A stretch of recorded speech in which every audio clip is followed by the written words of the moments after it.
অর্থনৈতিক ন্যায় বিচার একটি টেকসই ও সমৃদ্ধ রাষ্ট্রের অন্যতম প্রধান শর্ত। রাষ্ট্রের সম্পদ ও সুযোগ সুবিধা যদি অল্প কয়েকজনের হাতে কেন্দ্রীভূত হয়, তাহলে সমাজে বৈষম্য, হতাশা ও অস্থিরতা তৈরি হয়। এই পরিস্থিতি থেকে মুক্তি পেতে অর্থনৈতিক সংস্কার কমিশন গঠন অপরিহার্য, যা ন্যায়সঙ্গত নীতি, সুশাসন ও দুর্নীতি নিয়ন্ত্রণের মাধ্যমে ধনী গরিবের ফারাক কমাবে। তাই এই দফাটি বাস্তবায়ন না হলে যে ক্ষতি হবে ও তার সমাধান। অর্থনৈতিক বৈষম্য বৃদ্ধি পাবে, ধনীরা আরো ধনী হবে আর গরিবরা আরো গরিব হয়ে পড়বে। অর্থনৈতিক সংস্কার কমিশন গঠন ও নীতি প্রণয়ন করে সকল শ্রেণীর মানুষের অংশগ্রহণ নিশ্চিত করতে হবে। দুর্নীতি, ব্যাংক কেলেঙ্কারি ও পুঁজিবাজারে অস্থিরতা বাড়বে, ফলে বিনিয়োগ কমে যাবে।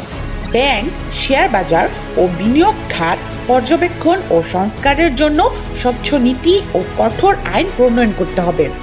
কর্পোরেট প্রভাবশালী ও অবৈধ উপার্জনকারীরা অর্থনীতিকে নিয়ন্ত্রণ করবে, এর ফলে সাধারণ মানুষ পিছিয়ে পড়বে।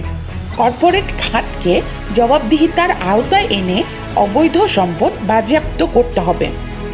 বেকারত্ব ও দারিদ্র্য বাড়বে, সামাজিক অস্থিরতা ও অপরাধ প্রবণতা বৃদ্ধি পাবে। শিল্পায়ন, দক্ষতা উন্নয়ন ও উদ্যোক্তা সহায়তার মাধ্যমে কর্মসংস্থান বাড়াতে হবে। আন্তর্জাতিক বাজারে দেশের প্রতিযোগিতা ও সক্ষমতা কমে যাবে, ফলে বৈদেশিক মুদ্রার সংকট তৈরি হবে। রপ্তানি খাতকে বৈচিত্র্যকরণ, প্রযুক্তি উন্নয়ন ও উৎপাদনশীলতা বৃদ্ধিতে বিনিয়োগ করতে হবে।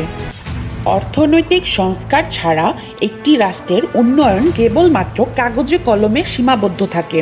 তাই ন্যায় ভিত্তিক অর্থনীতি, সুশাসন এবং সকলের জন্য সমান সুযোগ তৈরি করা কেবল অর্থনৈতিক স্থিতিশীলতাই নয়, বরং একটি সমৃদ্ধ, ন্যায়সঙ্গত ও মর্যাদাপূর্ণ বাংলাদেশ গড়ার পথ প্রদর্শক হবে।